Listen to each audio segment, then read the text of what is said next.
interesting here. I could have played you a video, but I think it'd be a little bit better just to read this to y'all. So there's no notes on this. This is out of my notes alone. So we're going to be dealing with what I call the religious history of woke theory. So I've just been calling it theory up until now, but you're going to see why I've given it that innocuous name.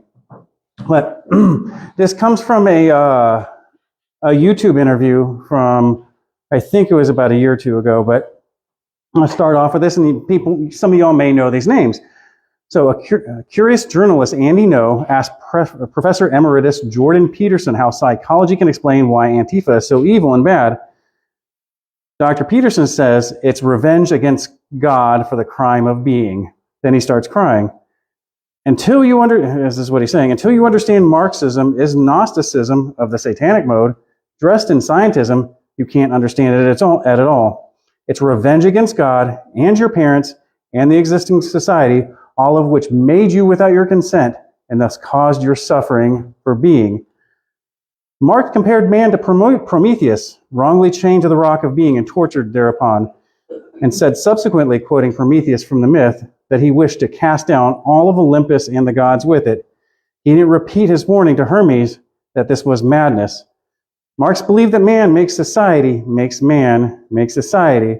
So he sees himself as Prometheus, bringing Gnostic light to man so that this process can be made conscious and intentional, thus eugenicist. Society, under the thumb of the administering state, becomes the demiurge. Marxism is a satanic Gnostic theology where man is made to realize he is his own creator, his own true sun that revolves around itself. Marx sees himself as the light bearer, Lucifer, the morning star that awakens the Gnostic consciousness and rebels against God and order. Rebellion is against the crime of being itself, into which we are flung into without our consent or agreement, and which is a torment to us because we are suffering as misfits. Marx sees God as a fiction created by man to justify the state. Ultimately, Marxism is an inversion of Christianity that replaces God as logos with man and his miserable pathos, reason, and truth to be replaced by the feeling of suffering and lived experience. Eyes come off the transcendence of heaven and fixate upon the self-pitying navel. Now, I'm going to read a little bit from Scripture. I remember having to learn this line of Scripture intently in my biblical Hebrew class. Now the serpent was more crafty than any other beast of the field that the Lord God had made. He said to the woman, did God actually say, you shall not eat of any tree in the garden?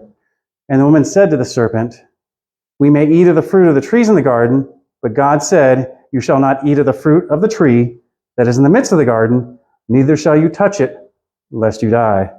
But the serpent said to the woman, you surely will not die, for God knows that when you eat of it, your eyes will be opened, and you will be like God, knowing good and evil. So when the woman saw that the tree was good for food, and that it was a delight to the eyes, and the tree was to be desired to make one wise, she took of its fruit and ate, and she also gave some to her husband, who was with her, and he ate. Then the eyes of both were opened, and they knew that they were naked, and they sewed fig leaves together to make themselves loincloths. Now, I don't know if anybody has read Genesis 3 outside of it being the fall of mankind, but you also see the work of the serpent, the snake, the deceiver, in this action. Now, what we're going to be following through is Gnosticism, where it takes this narrative of the fall and turns it on its head.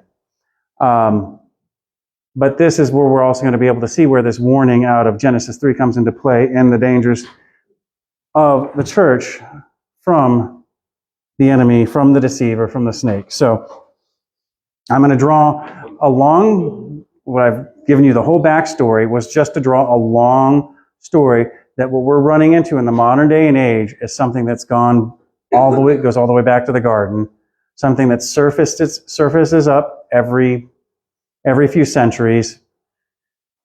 and it's never really quite gone away. But this is the esoteric religion of Gnosticism, and I dare say it's a religion on its own. It's more of a parasite. It attaches itself to philosophies and religions and turns them against God. So starting with this class, I'm going to start going through a genealogy from the origins of Gnosticism all the way up to Marx in the current era. So if we're making good time, we'll go through all the slides. There's like 94 of them, but I could probably skip through a number and still have the same message pass. But all these resources, you know, are available online. So without delay, I'm going to go ahead and get into the presentation. So first, as you know we do, we start defining terms. So what is Gnosticism? So Gnosticism, after gnosos, the Greek word for knowledge or insight, is the name given for a loosely organized religious and philosophical movement that flourished in the 1st and 2nd centuries AD. The exact origins of this school of thought cannot be traced with certainty, although there exists influences or sources as far back as the 2nd and 1st centuries BCE, such as the early treatises of the Corpus Hermeticum, the Jewish apocalyptic writings, and especially Platonic philosophy and Hebrew scriptures themselves. I apologize because I'm trying to go through this kick of like the modern academy wants us to write CE and BCE instead of AD and BC. So I'm like, old habits die hard. No, Gnosticism teaches that the material world was created by an evil being and that Christ and that liberation from this evil, sorry, I think I didn't type that well.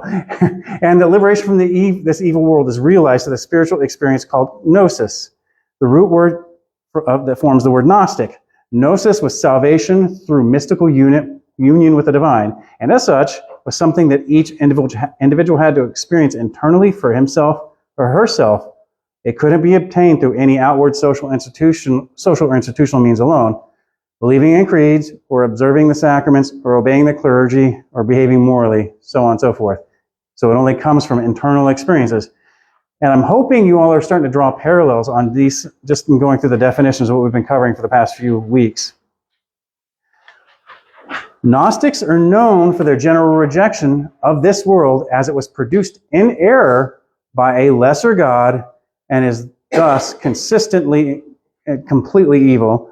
As a result of the evil of the material world, they posit, which means they think of they make known a higher world where the human soul will eventually return. However, when all is said and done, one finds out that the error Sophia, which is this higher God, one of the higher gods, and the begetting of this inferior cosmos are occurrences that could not have been otherwise. In other words, there was no creation had to be the way it was regardless. There was no eternal God that necessarily built or created the universe. This dualism, or dualism, means you have competing forces, light against dark, good against evil. So get used to that concept of dualism. This dualism of the divine and the earthly is really a reflection and expression of the defining tension that constitutes the being of humanity, the human being. So they're saying this dualism goes from the divine and still is incorporated within the human essence. And this is a little bit more of an easy boiling down. So the essence of Gnosticism can be expressed in 3 beliefs. These are: 1, that is not you or your way of thinking that are wrong, but the world itself that's wrong. That we've been flung into this miserable and intolerable condition against our wants. But 3, you are able to attain a consciousness, a knowledge, a gnosis that will allow us to repair the world and ourselves. Yeah. Now, as I'm saying, this sounds funny, but you've been taking notes on all the previous classes. Anybody see any similarities between what we've been studying in the critical theories and postmodernism? Anybody? You start with your own premises. The way the world ought to be. The world is bad and it needs to be fixed. Yeah. No. Unjust. Everything is unjust. Unfair. Yeah. You weren't born this way. I feel What's that? Yeah, that it's not your own way of thinking that are wrong, but the world itself. What you were saying about like no culture's way of thinking is superior or inferior and identical to his way of thinking. Exactly. So it's ultimate subjectivism. Yeah.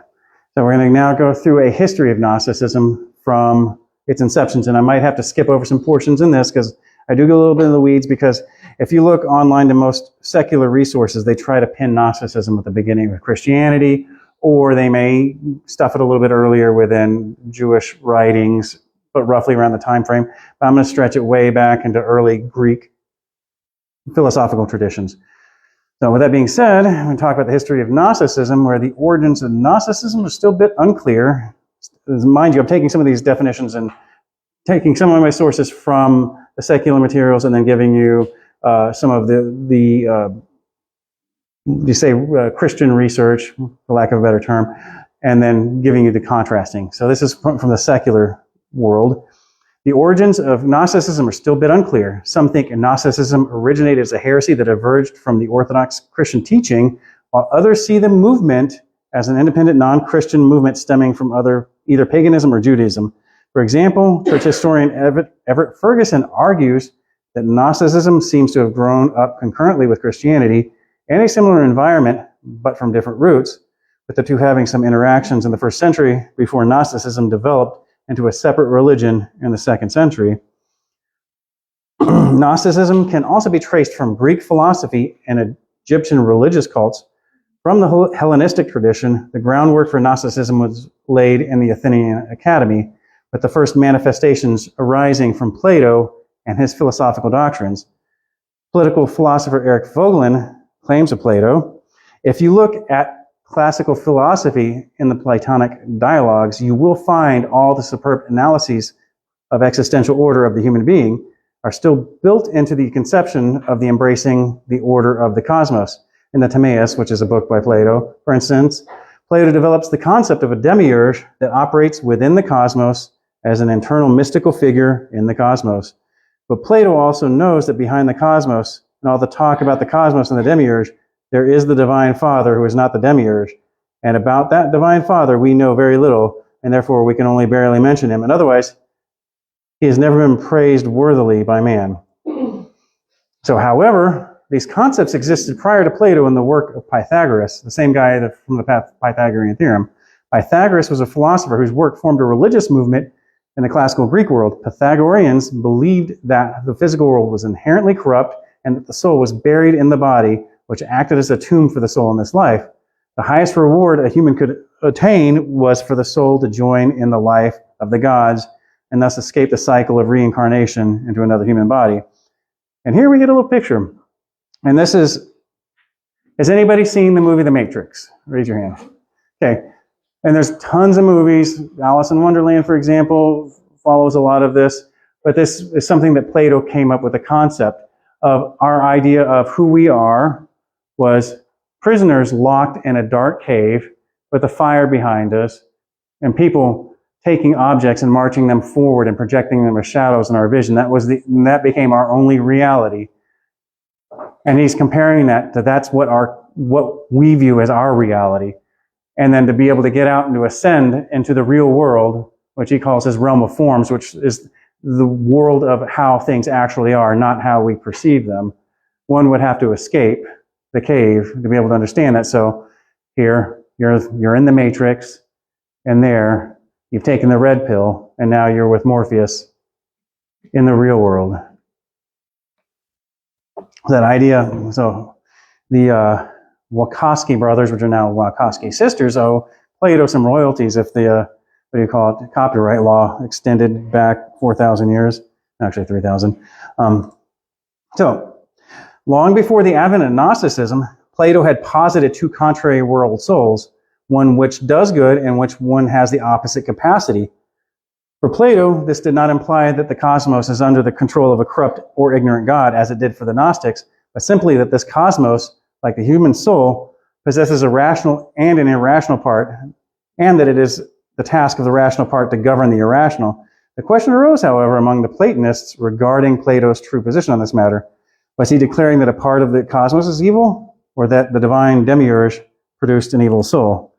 Both conjectures flew in the face of everything that the ancient thinkers believed about the cosmos. That is, that it was divine, orderly, and perfect. A common solution for both Platonists and Pythagoreans was to interpret the second evil, soul, as matter, that is, the material or generative principle, which is the opposite of the truly divine and unchanging forms. The purpose of the intellectual principle, or the good soul, is to bring this disorderly principle under the control of reason, and thereby maintain an everlasting but not eternal. Since the cosmos, according to Plato and the Timaeus, cannot be as perfect as the eternal image upon which it is founded, a generative principle is necessary to maintain the living creature, which is precisely how the cosmos is described, and therefore not really evil, even though it possesses the opposite capacity, generation and hence corruption, from that of the good or rational soul. And we see the generative principle in here. That takes us back to the concept of, I just went brain to the Hegelian dialectic, which we're going to move into. So generative means you've got the dualist battle between good and evil, generating the world that we know.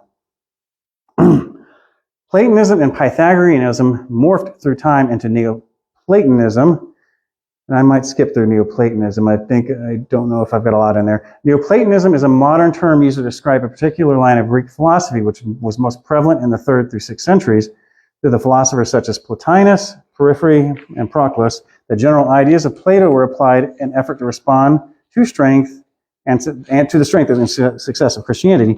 Neoplatonism contains elements similar to Gnosticism, though most Neoplatonist writers rejected the Gnostic approach. And I want to see if I can skip us forward. Yeah, I want to see what we're looking at for time. No, we're doing good on time. I'm not going to skip us forward. The central idea of Neoplatonism is that a hierarchy of emanations, which are somewhat like mental shadows or metaphysical reflections, each layer of emanations represents a further step away from the fundamental substance of reality. In this way, Neoplatonism would be considered a form of philosophical idealism, and philosophical idealism means that all is a dream. All of reality is just a manifestation of the mind. Holding that existence is defined by thought and intellect and not matter. So I'm trying to get caught up in my notes here, so I'm a little bit behind the times, as it were. Okay, yeah, this is good to explain this stuff, and you're going to start hearing, see if you guys catch parallels in the plot to the Matrix series in these next few lines. Per Neoplatonic thought, the sequence of emanation starts with the One, the ultimate source of all other things. What? Right. That's the monad, right? Yeah, that would be the monad, exactly. Yeah, this source is so basic that it is beyond being and is not properly called by any name or associated with any personality or mind. According to Neoplatonism, the One emanates from a single being, pure intellect, which is identical in image to the One, but is not the same entity. So in essence, it's something that creates itself by thinking. This emanated reality is also called the nous, is Neoplatonism's closest corresponding entity to the biblical God. Intellect, the nous, is the standard and the source of everything material. Neoplatonism contains this chain of emanation with the world soul, which is the collective spiritual energy or force behind all matter, and especially of living things. This is similar to the Eastern concepts such as chi or chi, they're actually two different pronunciations, and related to pantheistic philosophy such as those of Spinoza. If you ever get into him, he was a 15th century Catholic, Jewish philosopher. After the world soul comes the material world, matter. According to this approach, neither is good nor evil in and of itself. Human beings, per Neoplatonism, are ultimately emanations of the One, or the source, and this is where our life force returns upon death. This implies both that souls pre-exist life on earth, in a sense, and that they will experience some kind of life after death. In Neoplatonism, this is a form of reincarnation. Souls that lived in the better harmony with the world soul will return to a higher level of emanation. Those who do not descend back into the material, those who did not will descend back into the material. Sufficiently harmonized souls will fully merge with the One and no longer reincarnated. Over time, Neoplatonists added a substantial level of detail to the sequence, including a great number of intermediate spiritual beings. Okay, my first warning here. Neoplatonism is false, that it does not agree with the truth revealed in Scripture. According to the Neoplatonists, the ultimate source of reality is not God, but some unknowable, unpersonal force. Scripture says that God is the origin of all that is. The idea of pre-existent souls, even in the Neoplatonic sense, is contrary to the Bible's depiction of our creation. The idea of reincarnation or being reabsorbed back into some alternate source is also incompatible with Scripture's explanation of what happens after a person dies. Okay. Neoplatonism shares many similarities with Gnosticism, but it bears a few critical differences. The most important of these relates to the demiurge. I'm getting into definitions that I don't want to get into, so I'm just going to skip past this. Okay, yeah, I did want to skip past a little bit of this. Okay, and we're going to go ahead and move to slide 22.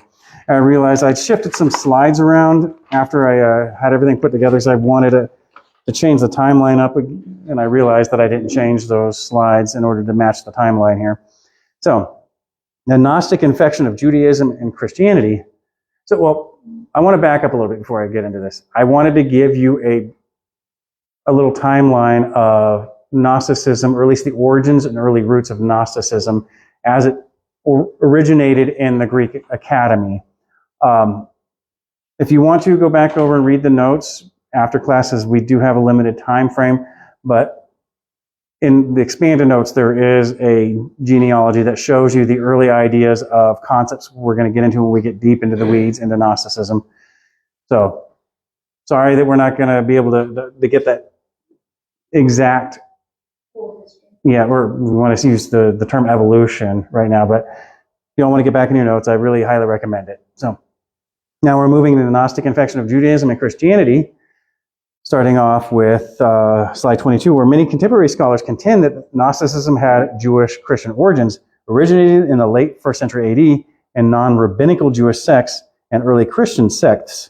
Many heads of Gnostic schools were identified as Jewish Christians by the Church Fathers, and Hebrew words and names of God were applied in some Gnostic systems. Other scholars view Gnosticism as an independent Jewish development, tracing its origins to Alexandrian Jews, to which group Valentinus was also connected. And interesting thing is a number of the 7 churches in the book of Revelations were warning of Gnostic infiltrations into the churches. I know the book John wrote in a number of his letters warning of Gnostic influences within the early church as well. So this isn't something that wasn't known by the church fathers, actually even the apostles themselves. So what I want to do is get us into some early Christian Gnostic sects to be able to describe to you what their beliefs were, to show you how they differed from Orthodox Christianity. But I want you to give you a little teaser for next class.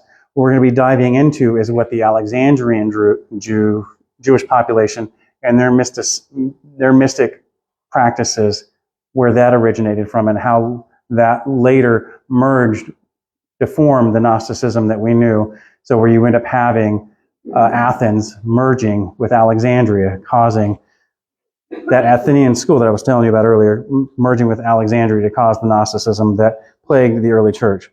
So now we're going to move into, I can see what we had going on here. Alexandria was of central importance for the birth of Gnosticism. The Christian ecclesia, the congregation of the church, was of Jewish Christian origin, but also attracted Greek members and various strands of thought that were available to them, such as Judaic apocalypticism, speculating on divine wisdom, Greek philosophy, and Hellenistic mystery religions. I do also want to make a point. In these days, in the 1st century, there wasn't a dividing line between philosophy and religion or science as we know it. They were all one and the same thing. So you didn't have really as much as the charge of saying that somebody was just a sheer philosopher, divorcing what they were thinking from any idea of a metaphysical, physical, or supernatural realm. This was par for the course in those days. So we don't have Socrates just sitting there thinking about some abstract thoughts that were not in any way religious. He was a very religious person, even though he was charged with being an atheist. So what we're going to do is explore the first sect of early Christian, if you want to use the term Christian, which I think is a misnomer, Gnostic sects, the Valentinians. Valentinianism was named after its founder, Valentinus, who lived from around 180 to 180 AD, who was a candidate for the Bishop of Rome, but started his own group when another one was chosen. A little bit of a resentment I would pick up there. So Valentinianism flourished after the mid-2nd century. The school was popular, spreading from Northwest Africa and Egypt throughout Asia Minor and Syria in the East. And Valentinus is specifically named as a Gnostikos by Irenaeus, who wrote the first treatise against heresies in the early church. It was an intentionally vibrant tradition with an elaborate and philosophically dense form of Gnosticism. Valentinus' students elaborated on his teachings and materials, and several varieties of their central myths are known. Valentinian Gnosticism may have been a monistic rather than dualistic religion. Monistic meaning that all is one thing. That it could be meaning that we and God are one and the same, which it more than likely was, because what we're going to be studying next week, we'll be getting into the monistic aspects of Gnosticism. And dualism, if we want to remember, is the light and the dark, the good and the evil battling against each other. So in the Valentinian myths, the creation of a flawed material world is not due to any moral failing on part of the demiurge. And I guess we should have gone in and defined the demiurge, which we will later. I'm going to give you a quick little definition, but the demiurge is what we would normally call the Christian God, Yahweh. And in Gnostic traditions, he is not the highest God, but he was a flawed God who made the world out of his own hubris. Okay, so they believe that the creation is a flaw of a flawed material world is not due to any moral failing on part of the demiurge, but due to the fact that he is less perfect than the superior entities from which he emanated. Valentinians treat physical reality with less contempt than other Gnostic groups and conceive of materiality not as a separate substance from the divine, but as attributable to an error of perception, which becomes symbolized mythopoetically as the act of material creation, which that last part just means that they don't, that just reinforces that they're not quite monist, meaning that not everything is of the monad in this sense, which they wouldn't use the term monad, but it's something that was created in error and became symbolized mythopoetically, meaning, I think we talked about that in the first Apologetics class, was the idea of speaking in creation out of telling a story. Okay, the followers of Valentinus, attempted to systematically decode the epistles, like Galatians, Ephesians, so on and so forth, claiming that most Christians made the mistake of reading the epistles literally rather than allegorically, which allegorically means highly symbolically. Valentinians understood the conflict between Jews and Gentiles and Romans to be coded reference to the difference between psychics, people who are partially spiritual but have not yet achieved separation from carnality, and pneumatics, totally spiritual people. The Valentinians argued that such codes were intrinsic to Gnosticism, secrecy being important to ensuring proper progression due to true inner understanding. That inner understanding will be the gnosis. Next, we're going to go into the Marcionites, and this is very, very surface level, 30,000 feet view on these sects. So if y'all want to get into them, either watch some YouTube videos I did from a noted theologian who really dives in deep into the weeds into these Gnostic sects, or just I really highly advise to read up on them. So Marcion was a church leader of Sinope, present-day Turkey, who preached in Rome around 150 AD, was expelled and started his own congregation, which spread throughout the Mediterranean. He rejected the Old Testament and followed a limited Christian canon, which included only a redacted version of Luke and 10 edited letters of Paul. Some scholars do not consider him to be a Gnostic, but his teachings clearly resemble some Gnostic teachings. Marcion preached a radical difference between God of the Old Testament, the demiurge, the evil creator of the material universe, and the highest God, the loving spiritual God who is the Father of Jesus, who had sent Jesus to the earth to free mankind from the tyranny of the Jewish law. Unlike the Gnostics, Marcion argued that Jesus was essentially a divine spirit, appearing to men in the shape of a human form and not someone in a truly physical body. Marcion held that the Heavenly Father, the Father of Jesus Christ, was an utterly alien God. He had no part in making the world, nor any connection with it. Next, we're going to get into what would have been if that coexist bumper sticker that you see everywhere became a religion in the early Roman Empire. And we're going to be talking about Manichaeanism. Okay. Now, to call them Gnostics is a little bit of a stretch. They followed most Gnostic principles, but they also imported in most of their theology from other sources. It's little overview here. Manichaeanism is an ancient religion that arose several centuries after Christ. The faith was a purposeful blend of Zoroastrianism and Christianity, borrowing concepts and terminology from both. Manichaeans believed that the universe was dominated by two competing forces of good and evil, represented by light and darkness, respectively. While the religion of Manichaeanism did not survive long, historically speaking, its reputation has endured. The term Manichaean used today is mostly used to criticize a viewpoint for being too absolutist or overly simplified. I say that because it gets thrown around in theological circles a lot that somebody's being Manichaean.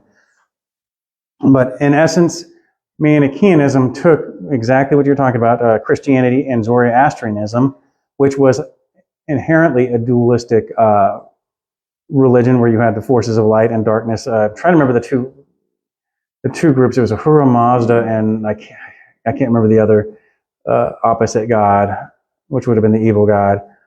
They were in perpetual combat with each other, and that combat is what brought forth creation. And then he also took in theology from Buddhism, theology from the Egyptian religions, and kind of mixed it all together and said, I am the next and most full successor of Abraham, the Buddha, Zoroaster, and Jesus. Now I'm the final. So, the dualistic religion, a monotheistic religion, atheistic/dualistic religion, and like full on, as many gods as there are stars in the sky. Yeah, which is kind of weird because Buddhism is an offshoot of Hinduism, so most Buddhism ends up becoming atheistic, which is rather interesting. That comes from that pantheistic root. And then Zoroastrianism actually is an offshoot of early Indo-European paganism. So it comes from the early Indo-Aryan pagan religions. So that's what I'm trying to say. It's like the ultimate coexist bumper sticker turned into a religion. So moving forward, Manichaeanism arose in Persia in the middle of the 3rd century. Like other early heresies such as Gnosticism, it taught that the physical world was inherently evil and that salvation is obtained primarily through knowledge. The founder of Manichaeism is known only as Mani, which is actually a title meaning something like the King of Light or the Shining One. His teachings particularly criticized Christianity. Mani took specific issue with the Bible for suggesting that human beings might not easily understand some truths in the universe. This criticism is somewhat ironic since Manichaeism is one of the most complex and convoluted faiths in history. Manichaean cosmology is an intricate story of the battle between two competing forces, one of goodness and light, the other of evil and darkness. This includes at least 3 distinct creations, all based on the detail of these cosmic battles. Mani's intent was to create a universal religion combining many of these basic ideas of Zoroastrianism with the terminology of Christianity. To that end, Mani often claimed to be the reincarnation of religious figures such as Jesus or the Buddha. What's that? You see the parallels? Yeah, good. So Manichaeism has far more in common with faiths such as Zoroastrianism than with Christian theology. Other than certain words and phrases, there's little connection between the Bible and teachings of Mani, As a result, Manichaeism was very much more successful in the East. As paganism faded out, it was replaced mostly by Christianity in the West. Manichaeism, briefly, was primarily the competitor to the Christian gospel. And this was a relatively short era, however, and within a few centuries, Manichaeism was practically extinct. Here's a little backstory. St. Augustine was a Manichaean, and he was converted later to Christianity. He wrote huge treatises about what the Manichaeans believed in. Okay, now we're going to get into what the Gnostics actually believe. I wanted to call this Gnostic theology, but I didn't want to abuse that word. So, all right, so what they believed about the cosmos was Gnosticism begins with a fundamental recognition that earthly life is filled with suffering. In order to nourish themselves, all forms of life consume each other, thereby visiting pain, fear, and death upon one another. Even herbivorous animals live by destroying the life of plants. In addition, so-called natural catastrophes such as earthquakes, floods, fires, droughts, volcanic eruptions bring forth suffering and death in their wake. Human beings, with their complex physiology and psychology, are not only aware of these painful features of the earthly existence, they also suffer from the frequent recognition that they are strangers living in a world that is flawed and absurd. Thus, they are alienated. I forgot to do the underlining. Alienated from their true existence. Forgive me, I was running way behind schedule on getting this presentation together. So if it's a little bit janky, I ask for your forgiveness. Please forgive me if I'm trying to read and I didn't put a period in the right place, or I stopped writing a sentence mid-thought and moved on to the next one. All right, so what they believed about a deity was, in the Gnostic view, there is a true ultimate and transcendent God who is beyond all created universes and who never created anything in the sense in which the word create is ordinarily understood. While this true God did not fashion or create anything, he or it emanated or brought forth from within himself the substance of all there is in all the worlds, visible and invisible, and in a certain sense, it may therefore be true to say that all is God, for all consists of the substance of God. So that's a monism in there, mind you, and that's also pantheism too. Yeah. Yeah. You're looking at through those oppressive Western European logical systems of logical oppression there. Is this like the world is a natural?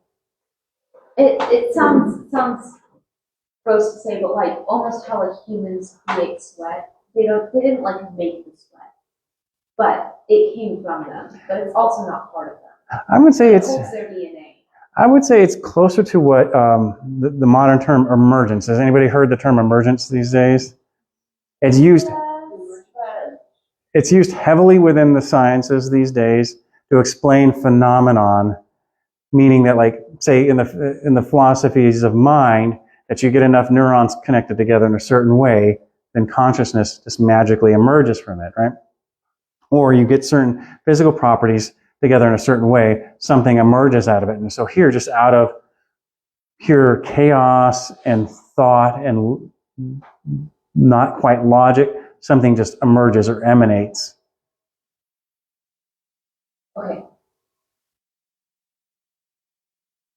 Okay, where are we at? On slide 35. Okay, so by the same token, it must be recognized that many portions of the original divine essence have been projected so far from their source that they underwent unwholesome changes in the process. To worship the cosmos or nature or embodied creatures is thus tantamount to worshiping alienated and corrupt portions of the emanated divine essence.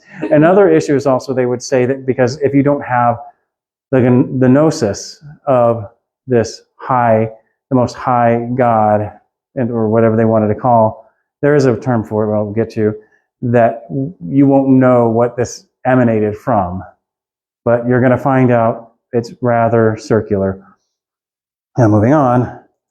The basic Gnostic myth has many variations, but all of these refer to the aeons, intermediate deific or godlike beings who exist between the ultimate true God and ourselves. Together with the true God, they comprise the realm of the fullness, which they call the pleroma, wherein the potency of divinity operates fully. The fullness stands in contrast to our existential state, which in comparison may be called emptiness. So existential state would be called the world as we know it, which they would consider the real world as emptiness. I'm sorry, I think I might have skipped. Nope, I did not. Okay, cool. All right.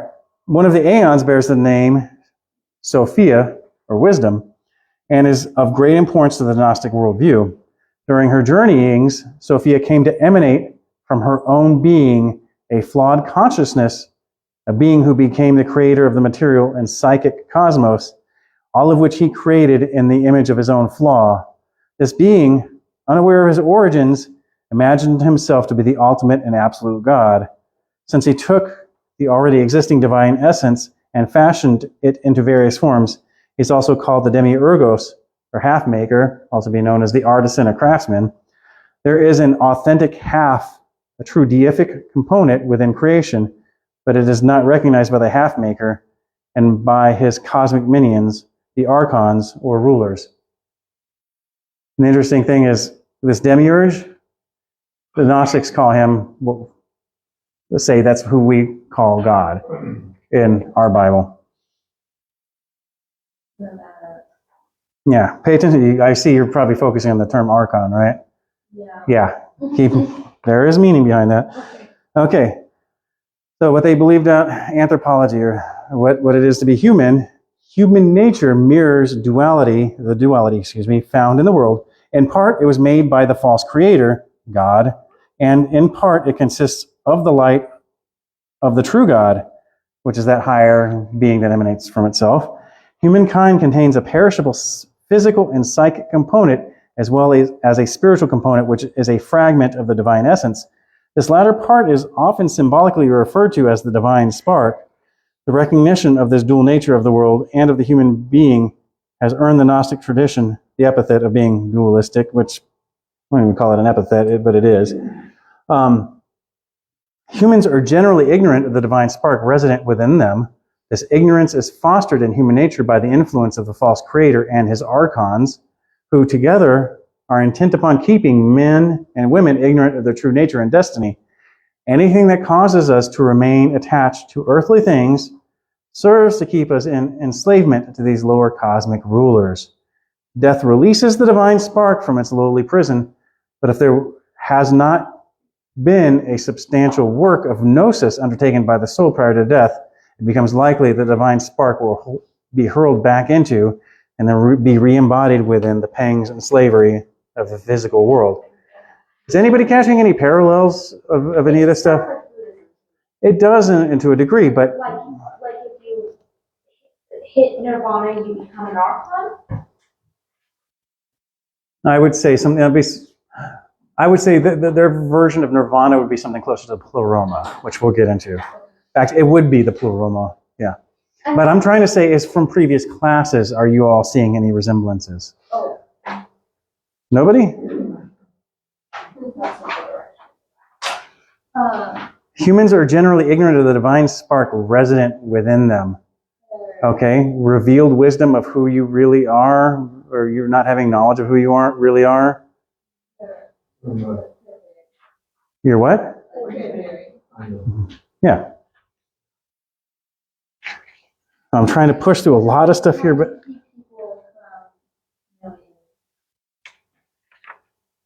yeah. Or the culture that you were raised in, that you were instructed to perform your identity, hides your true identity. That everything is specifically working against you to find this identity. Mm-hmm. Okay. I want to start trying to get you all to remember what we're teaching, or what we learned, what I taught in the previous 6 classes. So these all have a lot of very important parallels. So keep your eyes glued to the words here and ask a lot of questions if you all have them. Because I know this sounds like a bunch of hippy-dippy, crazy stuff, like New Age stuff, which this stuff isn't. We're going to be touching the New Age stuff next week. So to continue, not all humans are spiritual and thus ready for gnosis and liberation. Some are earthbound and materialistic beings, which they call hylidics, who recognize only the physical reality. Such people usually mistake the demiurge for the true God and have little or no awareness of the spiritual world beyond matter and mind. In the course of history, humans have progressed from materialistic sensate slavery by way of ethical religiosity to spiritual freedom and liberating gnosis. As the scholar G. Quispel wrote, the world's spirit in exile must go through the inferno of matter and the purgatory of morals to arrive at the spiritual paradise. This kind of evolution of consciousness was envisioned by the Gnostics long before the concept of evolution was known. Okay. And here's what their view of salvation was. Humans are caught in a predicament of consisting of physical existence combined with the ignorance of their true origins, their essential nature, and their ultimate destiny. To be liberated from this predicament, human beings require help, although they must also contribute in their own efforts. From the earliest times, the messengers of the light have come forth from the true God to assist humans in their quest for gnosis. Only a few of these salvific figures are mentioned in the Gnostic scripture. Some of the most important are Seth, the third son of Adam, Jesus, and the prophet Mani. The majority of Gnostics always look to Jesus as the principal savior figure. So it's interesting, there was an early group of Gnostics that were prominent within the time of the apostles called the Sethites. Okay. They read the book of Judas, right?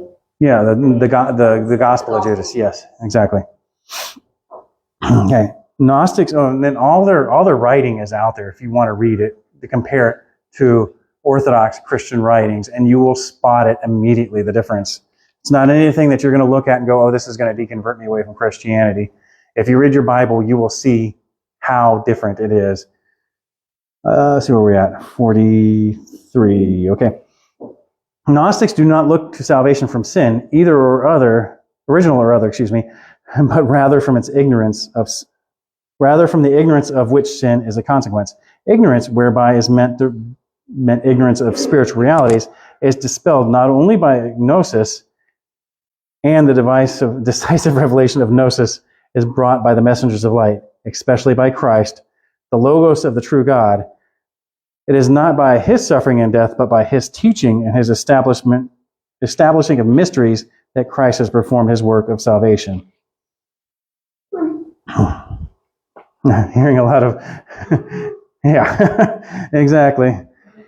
The Gnostic concept of salvation, like other Gnostic concepts, is a subtle one. On one hand, Gnostic salvation may easily be mistaken for an unmediated individual experience, a sort of spiritual do-it-yourself project. Gnostics hold that the potential for gnosis and thus of salvation is present in every man and woman, and that salvation is not vicarious, but individual. At the same time, they also acknowledge that gnosis and salvation can be, indeed must be, stimulated and facilitated to effectively arise within consciousness. The stimulation is supplied by messengers of light, in addition to their teachings, establishing salvific mysteries, which they call sacraments, which can be administered by the apostles of the messengers and their successors. One needs also remember that knowledge of our true nature, as well as other associated realizations, are withheld from us by our very condition of earthly existence. The true God of transcendence is unknown in this world, in fact. He is often called the unknown Father. It is thus obvious that revelation from on high is needed to bring about salvation. The indwelling spark must be awakened from its terrestrial slumber by the saving knowledge that comes from without. Hang on, check on my microphone. Yeah, okay, it's on. Sorry if anybody's listening to this, it's probably going to be really rough. Okay. What they believed about ethics.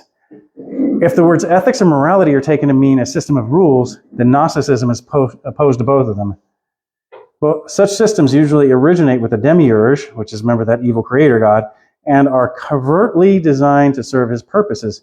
If, on the other hand, morality is said to consist of an inner integrity arising from the illumination of the indwelling spark, then the Gnostic will embrace the spiritually informed existential ethic as ideal. In other words, your ethics arise from within, not from an external objective source, like God. To the Gnostic, commandments and rules are not salvific. They are not substantially conducive to salvation.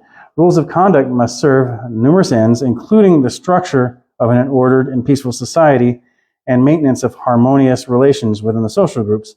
Rules, however, are not relevant to salvation.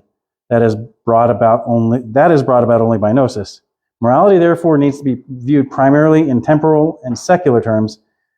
It is ever subject to changes and modifications in accordance with the spiritual development of the individual.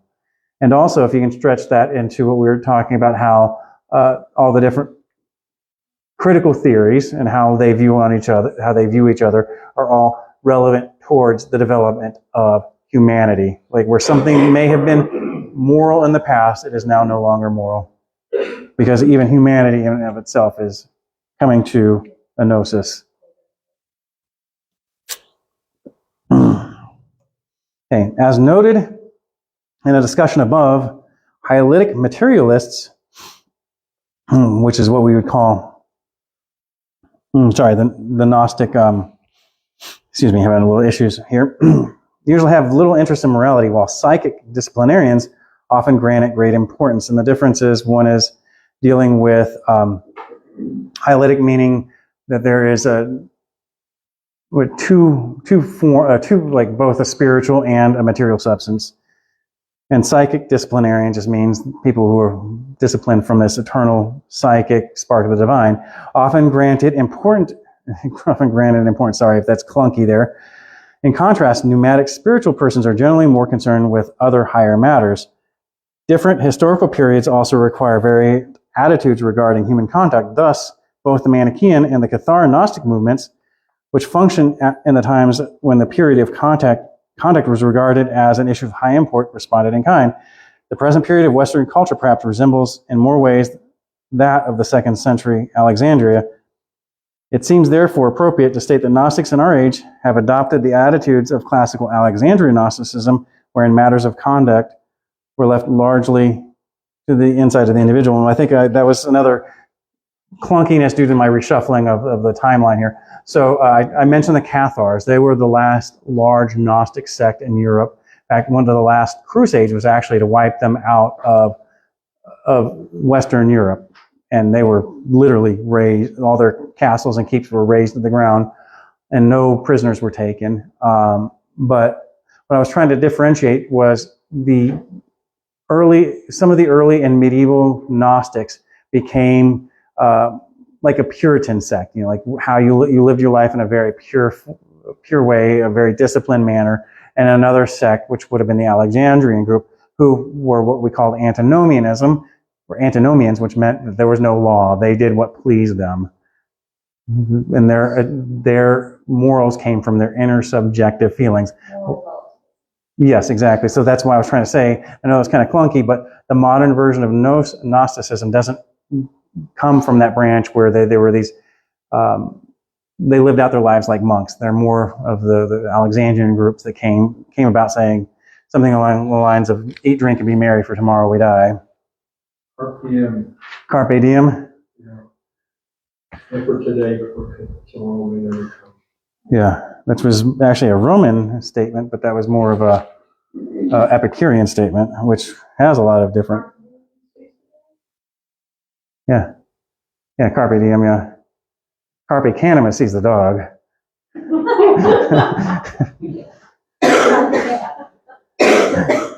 All right.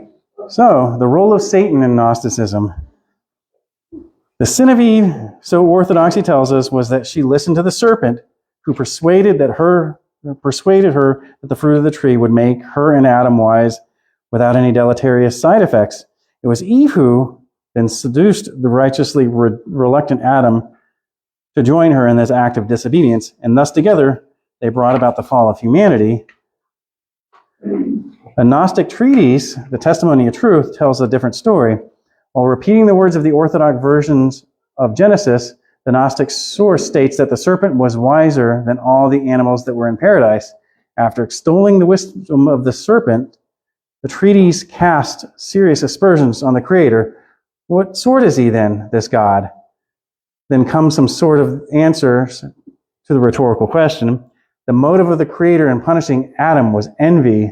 The Creator envied Adam, who, by eating the fruit, who would acquire this knowledge or gnosis. Neither did the Creator seem quite omniscient when he created Adam by saying, "Where are you?" The Creator has shown himself repeatedly to be an envious slanderer, a jealous God who inflicts cruel punishments on those who transgress his capricious orders and commandments. The treatise comments, "But these are things he said and did to those who believed in him and served him." The implication clearly presents itself that with a God like this, one needs no enemies. Another treatise, the Hypostasis of the Archons, informs us that not only was Eve the emissary of the divine Sophia, but the serpent was similarly inspired by the same supernatural or supernal wisdom, Sophia mystically entered the serpent, who thereby acquired the title of instructor. The instructor then taught Adam and Eve about their source, informing them that they were of high and holy origin and not mere slaves of the Creator deity. So, in this story, the serpent is the good guy and God is the bad guy. Mm-hmm. Oh. And Sophia doesn't sound like a very stellar character either. Not at all, not at all. Especially, in the notes here, I've got a whole section which I skipped through. It's called the Gnostic Mythologos. If you want to read through it, it gets in deep into the myth of Sophia. So when I send out the email, I pray it'll be tomorrow or Friday. You don't want to get into a deeper understanding of it. But I had to cut it out due to time constraints in our class. And they're little girls. Okay. I was going to say, Yeah. why Sophia? Because It's such a commonplace name. It does. But now I'm not so enamored. Yeah, I would agree. I mean, I have no problem with the idea of Sophia either, but the idea that just don't name your son Demiurge, I would say. There's no, well, unless you really want him to go out and become let me see if anybody catches this, a Freemason. No, did you guys catch that? Oh, FYI, Freemasonry is very much Gnostic. They are rooted in Gnostic traditions too. Say that again. Freemasonry they are a Gnostic sect. They are rooted in Gnostic traditions as well. So that was a bit of a joke, but it's actually quite real. If y'all, I will send resources if you. So don't name your son Demiurge, just name him me. Yeah, or half. Yeah, don't name him half maker. Demi. That's what demiurge. Demi means half, and ergo means to work or to make. So, what's that? Sorry. Well, you're going to get the full name here a little bit later. If you really want to know what not to name your son. Actually, I might have skipped over it. It's Yaddleboth, but that's Let me look at it. There's a number of different ways of spelling it.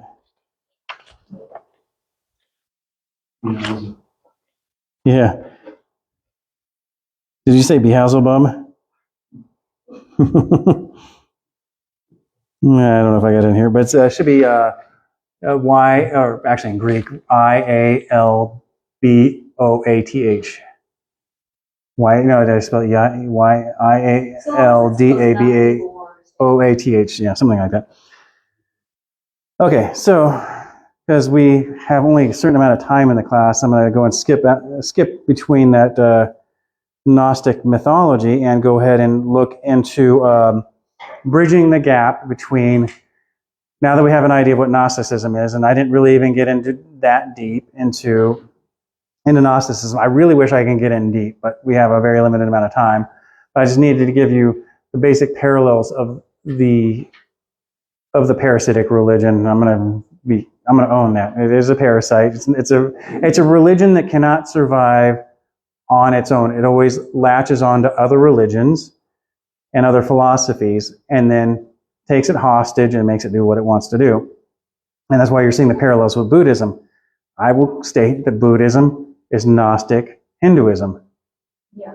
So And you can have the same similar things going on with Taoism being Gnostic, Confucianism, and all the different Gnostic sects. And what I'm going to draw through this parallel is we're going to see here very shortly that we have Gnosticism operating in the modern world, but through it's attached itself into other means. What about like mystics? You know, like the Christians that are, they're more into like the mysticism? We're going to be covering that next week. That's something totally different. That's the part that comes out of Alexandria I was talking about. And to give you a primer, it's going to be something called Hermeticism. Yeah, No, she's too smart. No, I just don't know. What? Is that related to the word? No, it's related to the word Hermes. Oh, okay. Okay, so now we're going to be talking about Gnosticism in the modern era, and we're going to be moving into the working towards the work of Hegel, who we've talked about so tangentially over the course of this, course. I always try not to say the same words twice. That sounds weird, but I should own that. Just like rather than trying to make every word like completely. Yeah, there we go. Course of this course, yes. All right. So Gnosticism began with the same basic pre-philosophical intuition that guided the development of Greek philosophy, that there is a dichotomy between the realm of the true, unchanging being, and the ever-changing becoming. That becoming becomes that's another thing I should have underlined, and I was running behind schedule, so underline the ever-changing becoming and the changing being, unchanging being and the ever-changing becoming, excuse me. However, unlike the Greeks who strive to find the connection between the overall unity of these two realms, the Gnostics amplified the differences and developed a mythological doctrine of mankind's origins in the realm of being and eventual fall into the realm of darkness or matter, that is becoming. So the becoming is the world we live in. Okay, where are we at? Okay, now I think I just messed up my pattern. Okay, this is going to be me, so I'm going to have to pay attention. I've got notes here that tell me to flip slides, and I just went off track here. So the general Gnostic myth came to exercise an influence on emerging Christianity as well as upon Platonic philosophy, and even in the East developed into a world religion, Manichaeism, which we've covered, that spread across the known world, surviving until the late Middle Ages. In the 20th century, there became a renewed interest in Gnostic ideas, particularly in the pioneering work of Hans Jonas, the existentialist philosopher and student of Martin Heidegger. But we're also going to be going into one of Heidegger's contemporaries, William Friedrich Hegel. But I'm this here. Okay, so I had two slides. Okay, that explains it. Okay, now I'm back on track. Good. Okay, and we talked a lot about Hegel in the past. So George Wilhelm Friedrich Hegel was a German philosopher and one of the most influential figures of German idealism in the 19th century philosophical tradition. His influence extends across the entire range of contemporary philosophical topics, from metaphysical issues and epistemology, which is the study of knowledge and the theories of knowledge, and ontology, which is the study of that which exists, to political philosophy, the philosophy of history, the philosophy of art, the philosophy of religion, and the history of philosophy. That's a lot of philosophy, which, if you get into philosophy, you have to study all that. Throughout his work, Hegel strove to address and correct the problematic dualisms of modern philosophy, Kantian and otherwise. I decided to cut out even explaining Kant to y'all. Typically by drawing up upon the resources of ancient philosophy, particularly Aristotle, Hegel insists everywhere that reason and freedom are historical achievements, not natural givens. His dialectical speculative procedure is grounded in the principle of eminence, that is, in assessing claims always according to their own internal criteria. So, that is going to be something like along the hermeneutics you were talking about, but this is the development of, I'm building up the development of his dialectic. So if you want to go along, keep along for the ride. If you all have questions about terms, please ask me. Otherwise, let's keep on going. So forgive me if I don't give definitions for everything. So taking skepticism seriously, he contends that we cannot presume any truths that have not passed the test of experience. even with the a priori categories of the logic of logic that must attain their verification in the natural world and the historical accomplishments of humankind. Meaning, a priori categories of logic means something like, a priori means that which you don't have to prove, something that's already known. Most people call it common sense, but it's just something that you wouldn't have to have any kind of I'm forgetting words here. You wouldn't have to try to theorize what this thing is. It's just something already known. So, what? Even beforehand, even before axioms, but it would be something that would form an axiom. So something like, first, a priori thing you would know is that you exist. And then everything else kind of comes out from there. But then we're talking about these categories of logic too. So that everything must be verified in some form. So he's looking at some form of theories of science here. Okay. So guided by the Delphic imperative, know thyself, which was something from ancient Greek philosophy, Hegel presents free self-determination as the essence of humankind, that he claims is further verified by the systematic account of the interdependence of logic, nature, and spirit in his later writings. He asserts that the logic at once preserves and overcomes the dualisms of the material and the mental. That is, it accounts for both the continuity and difference marking of the domains of nature and culture as metaphysically necessary and coherent identity of identity and non-identity. That doesn't make a lot of sense, but it will in a minute. And that's where I got twisted up. I forgot that the logic is a concept to Hegel. It's not logic as we know it. It is the logic, meaning that is something that is eminent above all else. If anybody's seeing any parallels there, that being, the higher being that emanates. Okay. So we're going to be moving into his major work that ends up being highly influential over everything. He wrote a book called The Phenomenology of Spirit. If you want to, I'm not going to try to impress you all with pronouncing the German, but I put it there to look impressive. So he published this in 1807 as Hegel's first major comprehensive philosophical work. Originally intended to be the first part of his comprehension system of science or philosophy, Hegel eventually considered it to be the introduction to his system. This work provides what could be called a biography of spirit, i.e., an account of the development of consciousness and the self-consciousness in the context of some central epistemological, meaning theories of knowledge, anthropological and cultural themes of human history. So here he's trying to merge in developments of both like a consciousness and the way you can also be aware of your own consciousness. But he's also calling it in terms of spirit. So this is rather interesting. So it looks like we're moving from science into something more religious at this point in time, which he was a theologian on top of everything, Lutheran, I do believe. Okay, Hegel's preface, written after the work was completed. This kind of gives you an idea of what, I'm going to give you a little quick synopsis of the book here. Written after the work was completed, introduces and summarizes his argument. He says that his work is aimed at producing a systematic science of philosophy. To do this, he intends to unveil the history of how collective human thought, which he calls spirit, has evolved over successive stages of development in history. He implies that as he is writing, the ascent of spirit is occurring, and he intends his work to be part of this ascent. So you're starting. I see you're drawing parallels. That's why I was. You're my gauge. Like, are you getting it? Okay. Because I'm so expressive. Yeah.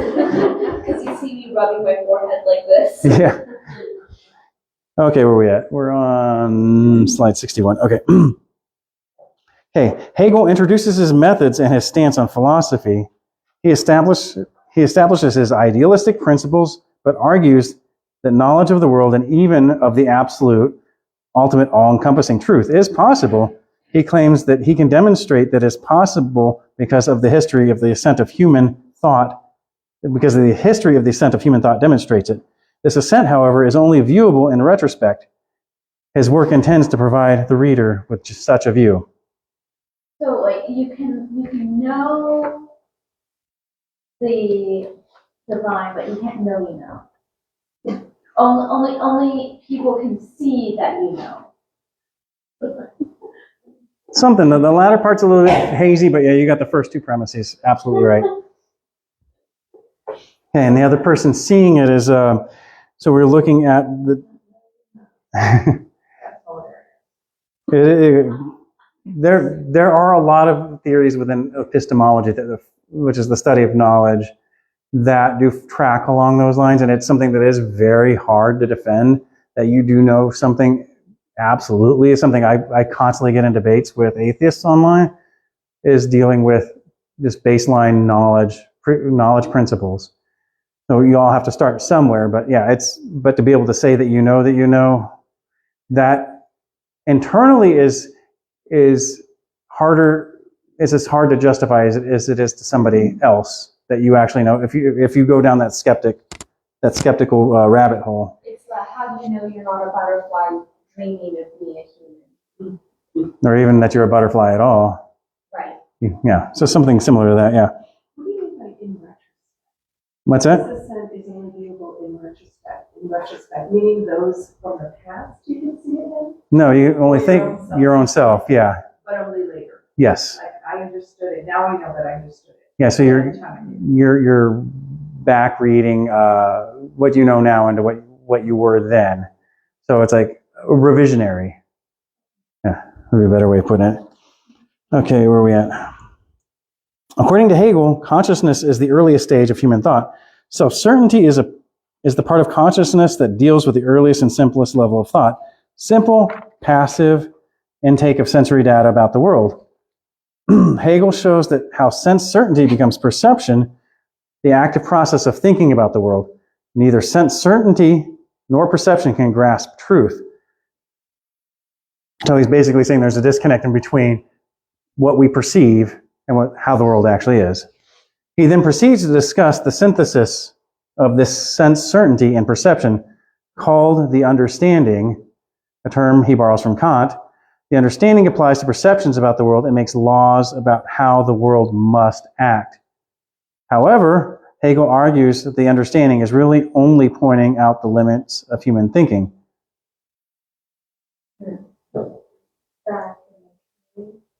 Good, you're getting there. Okay. Self-consciousness is a product of consciousness. The process is a social one, as Hegel describes. Self-consciousness occurs when the consciousness becomes aware of other consciousnesses, other human minds in the world. The reciprocal acknowledgement of other self-consciousnesses in society produces self-consciousness. Hegel contends that humans end up in a struggle to be recognized by others. So what we read about that initial part, man creates, man creates, man creates man. That's right there. The struggle leads some humans making themselves masters or lords over others and defining their selfhood by diminishing that of others. Are we seeing parallels here? Okay. Hegel says the Lord in this example, however, does not develop self-consciousness by becoming a lord over others. Instead, the Lord ends up promoting self-consciousness in the servants. Parallels? Who, by always having the image or the ideal of the Lord to compare themselves to, develop self-discipline, which Hegel considers the root of true self-consciousness. What is the theory that we covered a number of weeks ago that basically is rooted in these principles? What? Yeah, but it starts with the letter I. And then the second one, the intersectionality and standpoint epistemology. That you know that excuse me. The Lord in this example does not promote self-consciousness by becoming the Lord of others. Instead, the Lord ends up promoting self-consciousness in the servants. The idea that the oppressed individual has the access to the way of knowing of what it's like to be oppressed, plus the access of what it's like to be in the master's world, too. So that's where this originates. So, and then that becomes that standpoint epistemology, which we talked about a number of classes ago. Okay, moving on. Self-consciousness becomes reason when it realizes that it, the self-conscious human mind, is all of reality. What Hegel means is that reason is achieved when humans realize that human perception is all that humans can experience. Reason is applied to the world outside of the mind, but all that exists for humans is the reasoning mind. Hegel argues that reason is the mode of thinking that realizes the thinking mind encompasses all that is real and applies thought to this reality to reshape it. Does that sound circular or what? Mhm. And very much is. But that's the becoming.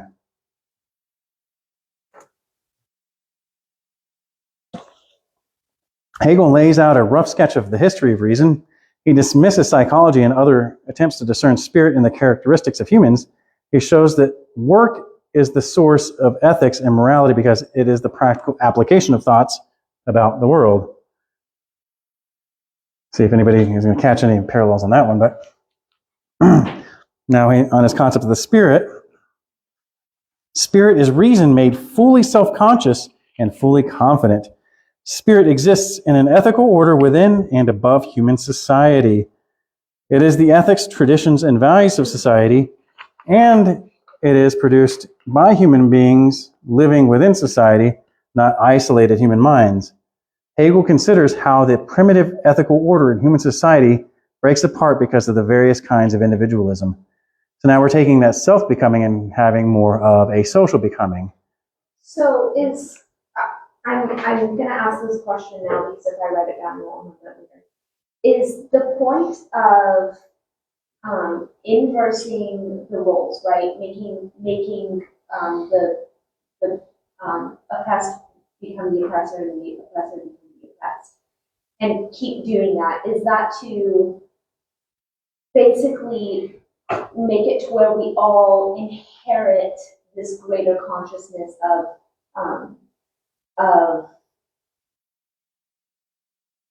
spirit, like the becoming happens to play a part in the becoming by making us all inherit a greater consciousness of spirit, I guess. It's becoming knowledge of the process. In fact, the becoming is the process, the dynamic between the oppressor and the oppressed, and then the way that ends up forming the system that is the becoming. And then to have knowledge of this system is then to have the spirit. Oh, okay. Gotcha. So this is pretty dense stuff. I can imagine this is tough, but if y'all have been keep paying attention to all the previous classes, this feeds into all of the previous theories we were covering. So I do apologize. I try my best to make this as least dense as possible. And sometimes I do apologize that I nerd it up and I put it in the philosophical language where I try to root it out, but I don't do a good job.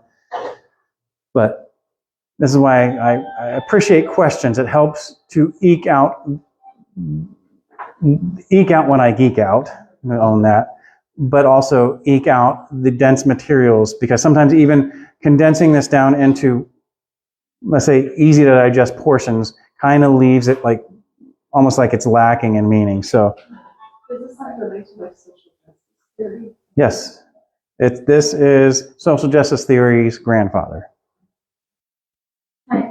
Spirit is similar to wokeness. It is wokeness. There's understanding how you are practicing, that's to be self-conscious. The woke is to have spirit.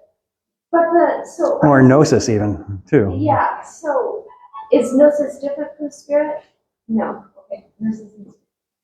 And then what are we collectively evolving to become aware of? The pleroma. The plural. They are, okay. I have a definition Yeah. there. Do you remember what we talked about? What was the ultimate goal of Marx? Is to break down all distinctions. And if there is nothing distinguishing me from you, we're exactly the same. And philosophically speaking, that means we are one. We're not different. You can't have, which is not that we're copies of copies, so that makes you number one, you number two, you number three. If I'm exactly and identical to you in every way and form, we are actually one thing. Okay, yeah. So that's That's where this leads to, and that's the pleroma. The brain and medieval in time could never. What's that? The brain and medieval in time could never. What wrinkle? The brain in a wrinkle in time could never Could never what? achieve that amount of equality. Yeah, well, but this is their belief system, so I want to be able to draw the parallels, mainly so you all can understand why they're doing what they're doing. Okay, but yeah, I'd like to talk more about that, the brain and the wrinkle in time later, as it has a lot of different philosophical implications that I won't bore you all with today. All right, where are we at? Slide. Where did I go from 60? Yeah, but I don't have a 68 on my slide, so. Well, that's it. Okay, I told you I reshuffled stuff, and I was in my third iteration. I'm going like, where am I at? I got to stop. Okay, we're on the same page here, even though I've got this labeled as 67 on my end. So Hegel then examines how Enlightenment society attempts to put together a new ethical order based on an inaccessible God. Ultimately, the contradictions of this ethical spirit are resolved as humans take in the absolute ideal of divine law, God or supreme lawgiver, into their own minds as conscience. Hegel remarks that conscience is effectively amoral in itself. Morality comes from spirit, which changes depending on the society that produces it. Okay, where we at? Make sure we're on the same one. Okay. And then Hegel draws a historical account of the evolution of religion from simple religion based on natural phenomena to revealed religions like Christianity. His account of religion is a mirror and a counterpart to his account of the evolution of human thought and spirit. It's a quick little synopsis, but he gives the idea of evolution of religion from baseline animistic, we're worshiping animal spirits and the sword, up to paganism, up to monotheism, and you'll see that a lot in modern pluralistic thinking. Okay. Excuse me, I'm having a lot of sinus issues today, so it's give me trouble reading, so I ask you to bear with me, please. So, absolute knowing. Hegel reveals his belief that the ultimate goal of evolution of human thought is to grasp the absolute or the true ultimate all-encompassing unity of existence. This means by which the absolute can be grasped are provided by the systematic philosophical science Hegel claims he is constructing. He reiterates that a lengthy dialectical process forms knowledge, the exact process he has spent his text describing, which we're moving into next. So now we're going to get into the Hegelian dialectic that we've talked about, that is the foundation of all cultural Marxism and critical theories, and in the sense of Gnostics is how you actually create. It is the becoming. Excuse me. Okay, so the Hegelian dialectic. In 1808, Hegel still talked of constructing some sort of a bridge between traditional logic set out in classical form by Aristotle and his own. Aristotelian logic had been the standard for 2,000 years. Aristotle, from, you can see his birth date, perfected a form of deductive argument called the syllogism, where he states classical reasoning assumes the principle of logical identity. Either A is A or A is not a non-A. Hegel usually referred to the phenomenology of his psychology because it was only one of his writings that deals with the world, not as it appears to absolute mind or spirit, but to quite ordinary minds like our own. It traced a path from our everyday common sense states of mind to the vantage point of a systematic science. As he states, but in writing that book, I became aware of employing a new and unprecedented way of thinking. Hegel's different way of thinking has become known as the dialectical thinking. What makes dialectical thinking is so difficult to explain is that it can only be seen in practice. It is not a method or a set of principles like Aristotle's, which could be simply stated and then applied to whatever subject matter one chooses. How do we begin to understand how this dialectic works? First, by beginning to appreciate Hegel's unique philosophical ambition. What he called the totality, for Hegel, only the whole is true. Every stage or phase or moment is partial and therefore partially untrue. Hegel's grand idea is totality, which preserves within which preserves within it each of the ideas or stages that it has become or subsumed. Overcoming or subsuming is a developmental process made up of moments. The totality is the product of that process, which preserves all of the moments as elements in a structure rather than as stages or phases. Think of these structural elements as the interrelated ones of a whole architecture, or even better, a fractal architecture, which fractal means where you have a shape made up of a bunch of smaller shapes. When you zoom in on that shape, it's exactly like the bigger shape, and then you zoom on that smaller one, it's made up of smaller shapes, which is exactly to infinity. Sorry. Okay, and this is what he called Aufhebung or sublation. Aristotle's logic is concerned with separate discrete self-identities in a deductive pattern. Hegel dissolves this classical static view in a dynamic movement towards the whole. The whole is an overcoming that preserves what it overcomes. Nothing is lost or destroyed, but raised up and preserved as in a spiral. Think of the opening of a fern or a shell. This is an organic rather than mechanical logic. Hegel's special term for this contradiction of overcoming and at the same time preserving is Aufhebung, sometimes translated as sublation. For anything to happen, everything has to be in place. So what we've been trying to wrap our heads around is we're trying to deal with classical and contemporary logic in dealing with these theories. But now here you have it just basically stated that this is not a classical or contemporary logical pattern. This is something that is supposed to be, you approach from the whole first, and then you start working your way fractally into the way the system works. Where are we at?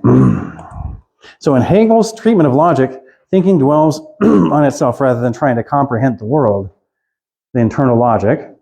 The science of logic deals with logical categories, not the accidents of history or various modes of relating to the world. It is rather absent or distant from the world as such. So the science of logic is the way we know it. And Hegel would state, I liken my study of logic to the study of grammar. You can only really see the rewards when you later come to observe language in use, and you grasp what it is that makes the language of poetry so evocative. So logic is a grammatical function that's something close to poetry. Hegel deals with a sequence of logical categories: being, becoming, one, many, essence, existence, cause, effect, universal, mechanism, and life. Each is examined in turn and made to reveal its own inadequacies and eternal tensions. Each category is made to generate another, more promising one, which in turn will be subject to the same kind of scrutiny. Are you seeing what we were teaching in previous classes in that one statement there? This one slide should be, Always. yeah. Constantly critiquing the breaking down of categories by finding exceptions or putting them in tension with themselves. Hegel calls this dynamic aspect of his thinking the power of negation.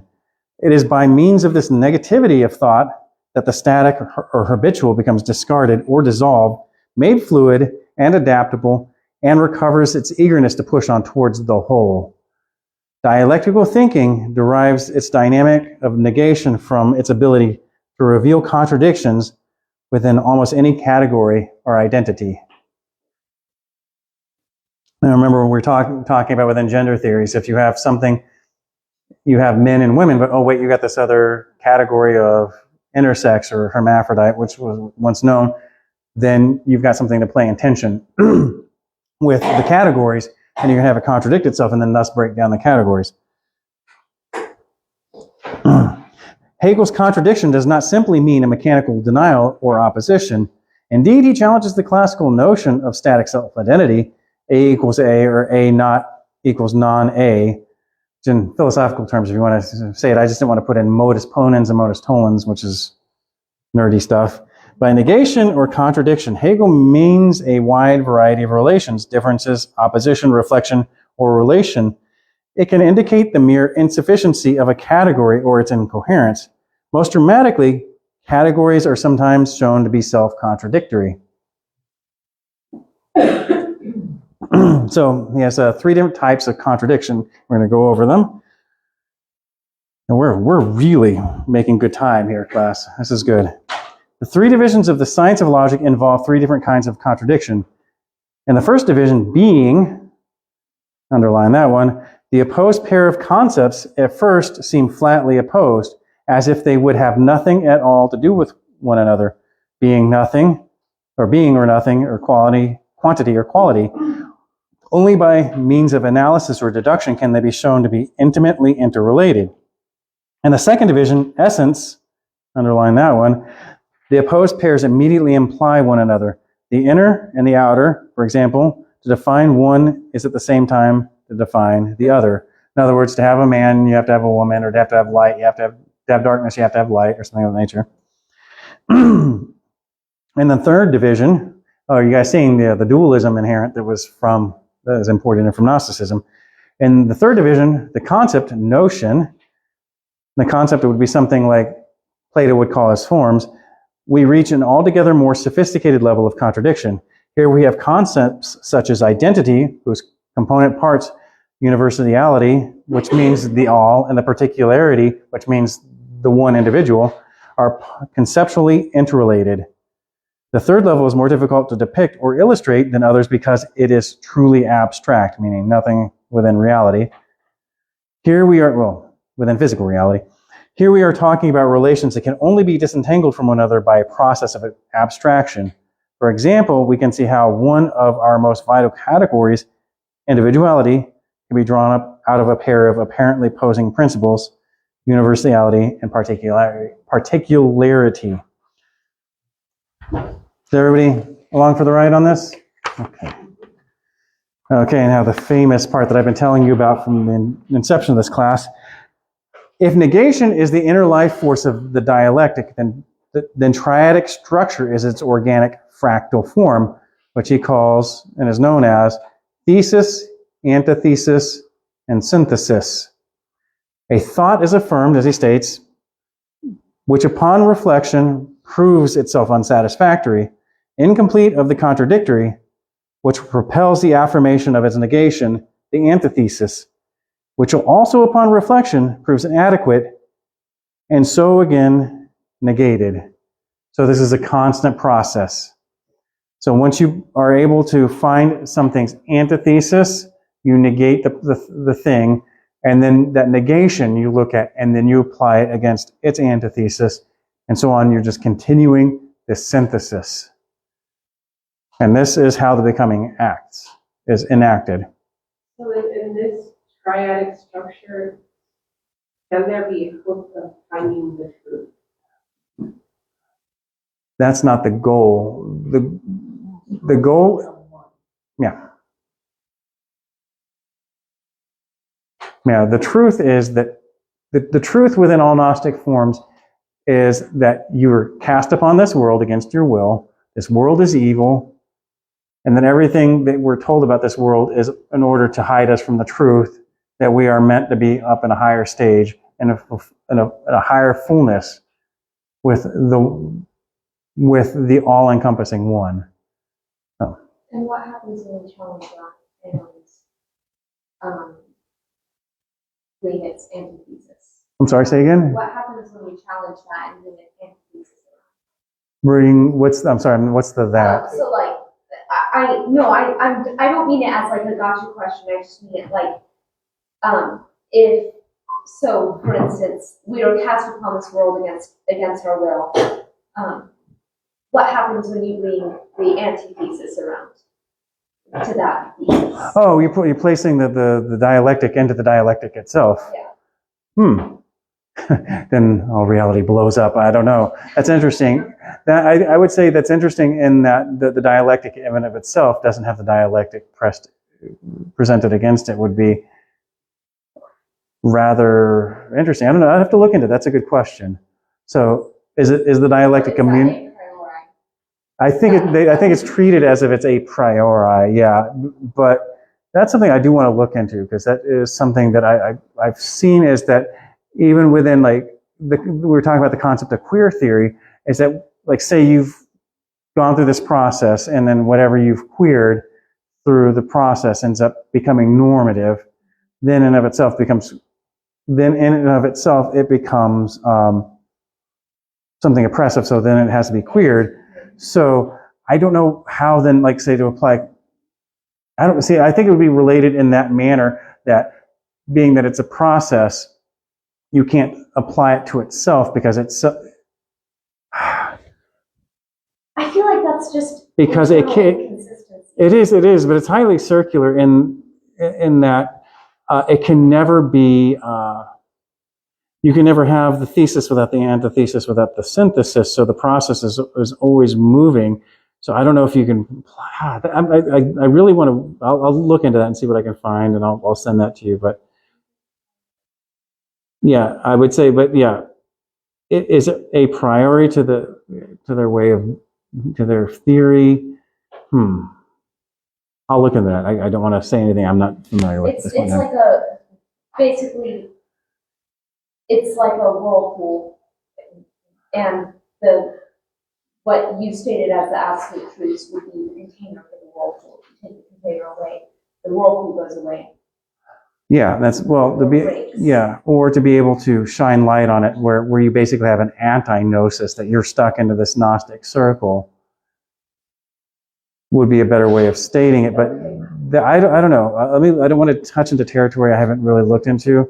I'll dig that, because we're going to be studying more expanded forms of these concepts next week, for one, and so I'll be able to follow back up with you next week, and if I find anything before then, I'll send it through the email. But mainly, it's I would say it's right now just it's the way the process works, and I just want to get into how this works, as in to do with the genealogy, the evolution of these theories up to the modern time. But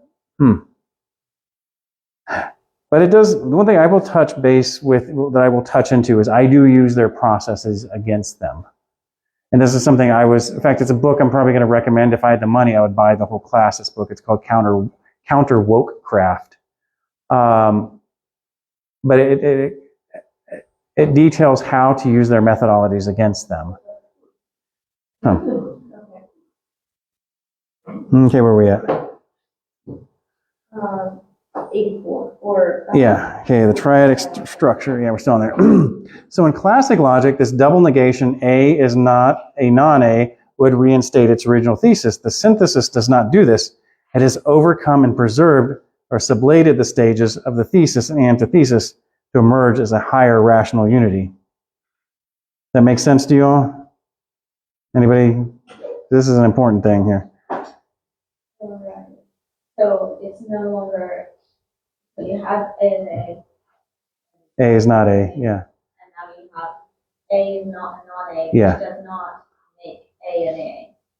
Yeah, so just basically a double negative in this term would basically take you back to the beginning. So, but the synthesis doesn't do this. It takes you to a new place. So it's created something in its process rather than taking you back to the beginning or the logical circle. So Hegel's dialectic triad also serves another logical purpose.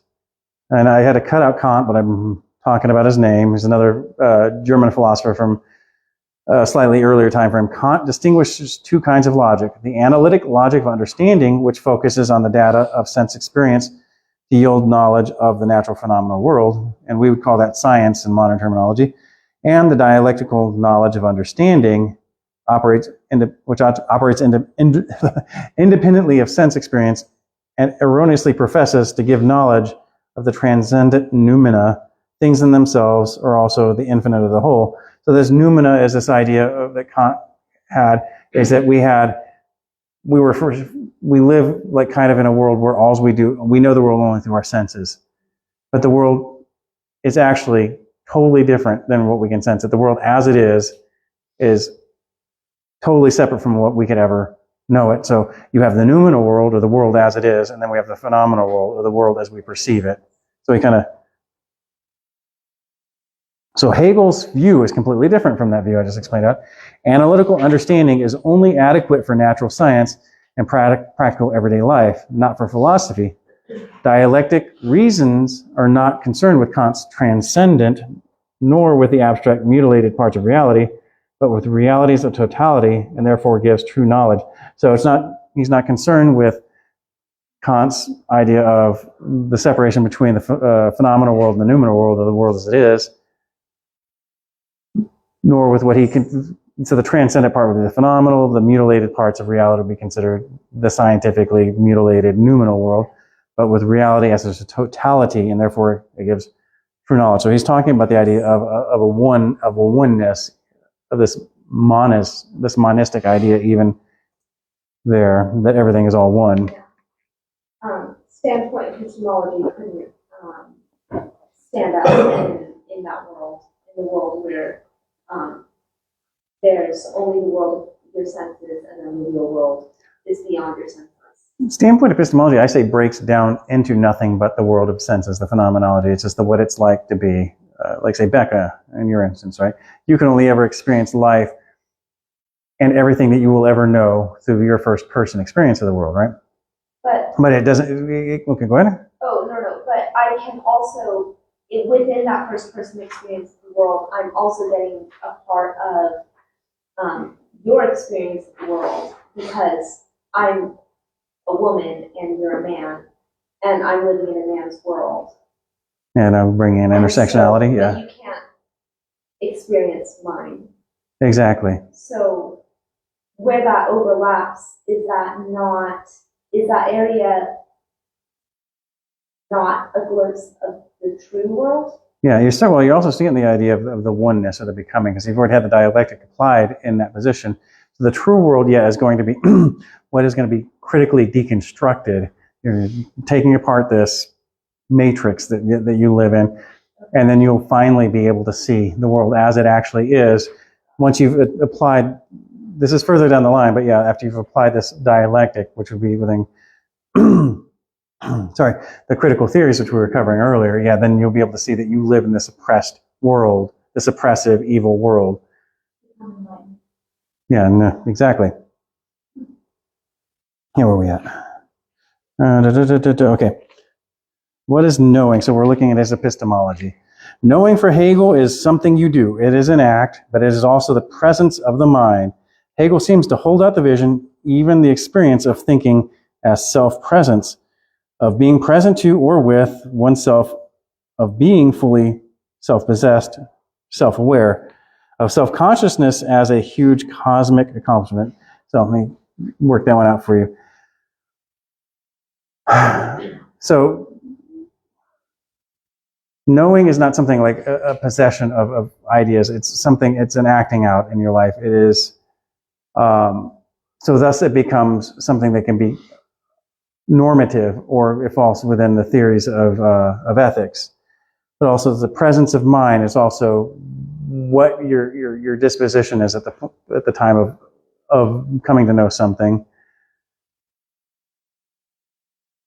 And then this becomes this idea of this vision or experience becomes your self-presence. So this is like you're feeding in this ethical ought into the act of knowing, and of being present to or with oneself, of being fully self-possessed, self-aware. So then you are knowledgeable of the fact that you're bringing in this ought, what you ought to know, into this act of knowing. So, and then of self-consciousness, this knowing is a huge cosmic accomplishment, meaning it's a huge enlightenment. And I do apologize once again for the dense language, but I can tell you that the original language I'm trying to parse this down from it's like 10 times denser than this. So I do apologize, and I have to remember this isn't a philosophy 101 class. So I do apologize if I'm getting too deep in the weeds with my language there. Okay. Now moving on, absolute knowledge in the form of complete self-consciousness and self-possession of spirit is only available at the end point of the thinking process. So once again, that's that revisionism from the previous process. So you're basically feeding back your a prioris. So they're really a posteriores, but functioning as a prioris.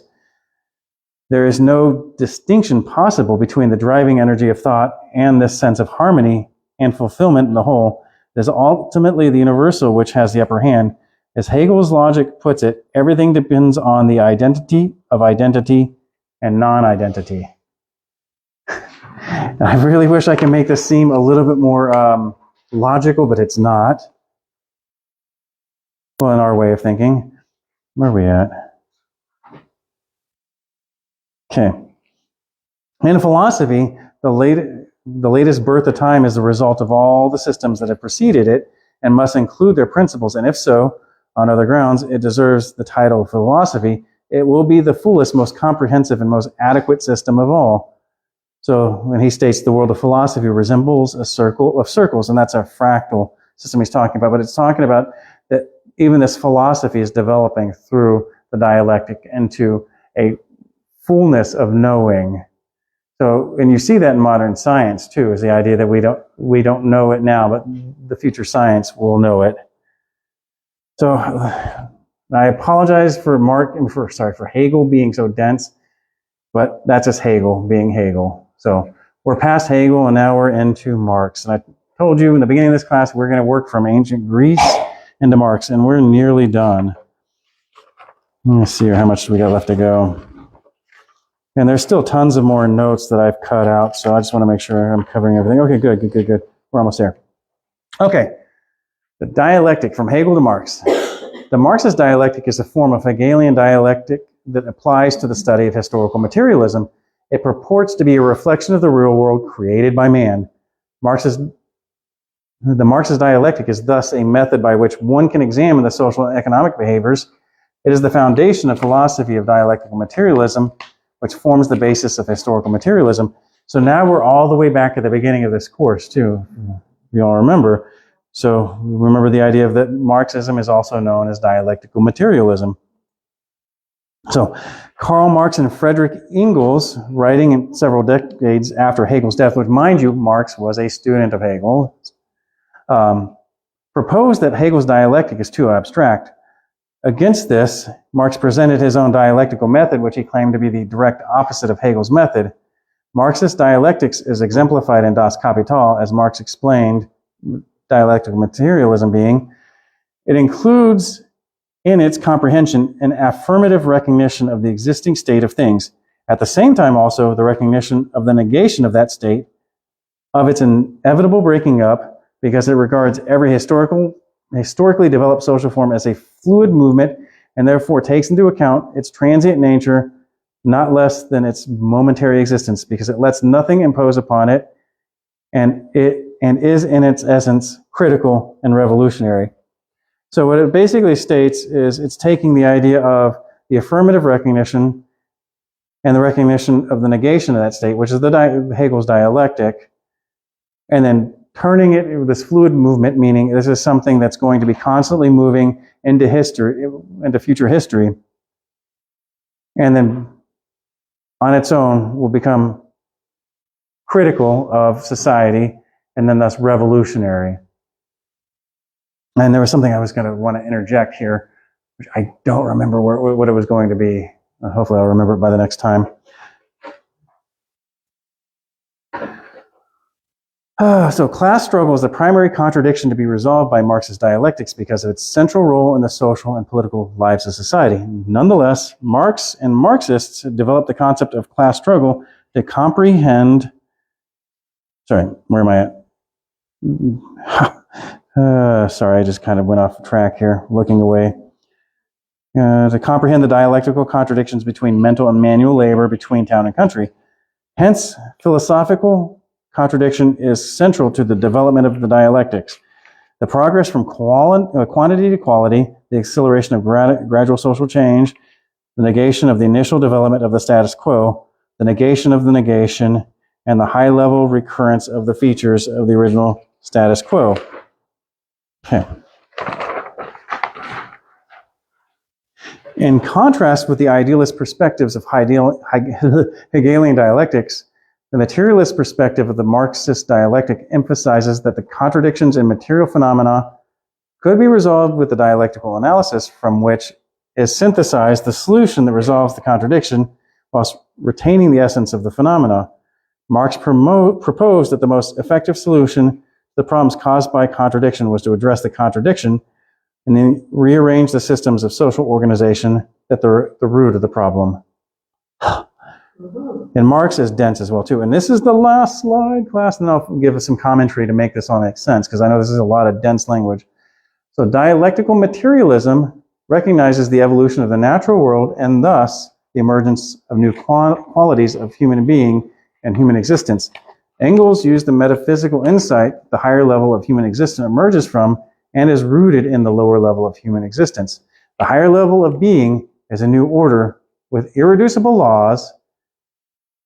Irreducible means, yeah, you're going to be like, that's axiomatic, so a priori. And the evolution is governed by laws of development, which reflect on the basic properties of matter and motion. So he's taking the ideas and bringing it in the material world, but what we're having is basically the same Gnostic principles written in very dense language, so forgive me on this. I didn't write their writings, and it's really hard to translate into something that can be put into a single slide or even a series of like 2 or 3 slides. But do you all see the evolution of these original Gnostic thoughts from the original dualist idea of a lesser creator that is created in error by a being of pure wisdom, and then a being of something that emanated from something that is not quite. All right, and the next week we're going to be understanding the principle of this unrealized, ununderstandable highest God within their system. And it ties everything back in together. But I'll just start it with, in this whole system, we have the idea that man creates man creates man. So within Marxist systems, if we've seen that man creates cultures, which creates the conditions to create man, and that man goes again and creates the cultures. So it's within the idea where you have the individual and the society, but these societies tend to be the controlling demiurgic principles that then oppress men. But the idea is to be able to break free of that system and then to be able to move your way up to the higher undifferentiated God. And that's what I want to say is, like, once you've got the distinctions all broken down between man, we're all one, we then also become one with this higher level God. The pleroma then becomes its fullness when we're all one. So in essence, we're taking God and creating God bringing God to his fullness. So thus God creates man. Man creates God. God creates man creates God creates man creates God. Yeah. So do you all see the connections from this early Greek philosophy that I was starting off with all the way up into the current era with Marx? And then I know, since I'm not going to repeat this class anytime soon, if you all were in the previous 6 classes, you're on 7 now, that you all should have a good handle on Marx, then how that developed into cultural Marxism, and then how it developed into the critical theories, and then how postmodernism comes into play after that. Well, next week we're going to be looking into postmodernism as it stretches all the way back into antiquity as well. It's nothing new, and how, as I stated, Athens and Alexandria came together to create Gnosticism as it was known in the time of the early church. We're going to get to know how Marxism and postmodernism come together to explain the phenomenon that we're battling in the modern world, which is the modern Gnostic mindset, which is woke, because woke means to be awakened to a critical consciousness, which means to know that this world is an evil world. You are being oppressed by this world that you didn't ask to be born into. And not only that, you're being defined by this world that you're being born into, and that world, that definition, this identity is not who you truly are. And only through this revealed critical consciousness will the true identity of yourself, the world, and even where it came from, and its ultimate destination will be revealed to you. Kind of like optimistic nihilism. I like it. The oxymoronic feature is very fitting to Gnosis. Yeah. Or solipsistic, a community of solipsists. Anybody catch that one? Yeah. How many more classes? What's that? How many more classes? We have 2 real classes, which I'd say more like 1.5 real classes. Next week, we're going to be what? Next week. We're going to be covering Hermeticism and how it and its genealogy up into postmodernism. And then we're going to, in the next week, show how those 2 theories have merged together to form the new woke Gnostic religion that we are now dealing with. And then we're going to be showing the direction it's moving into. We're going to be touching into transhumanism. Anybody's familiar with that? And it's somewhat form. It's us voluntarily, us voluntarily uploading our consciousness into the matrix willingly, or the idea that we can change humanity, say through being able to hack evolution, or even integrate technology directly into the human body, or the final and utter part, that we end up being able to alter creation itself, or that we have innate power to alter creation in and of itself. So August the 23rd and August the 30th. I don't have my calendar on me, but let me see. Are we going to bleed over into September? We are. Our last class is mainly going to be a Q&A session, and if I can get the money to buy you all the books, I would like to get you all that Counter Wokecraft book. Yeah. And then be able to show you how to Counter Wokecraft, yeah. Yeah, how to be able to do the apologetics that this whole class is meant to do. So if y'all know any benefactors that can help us raise money for this, or I can send you all the link, I'd highly recommend y'all buy it. The books are class. I have the interwebs right here.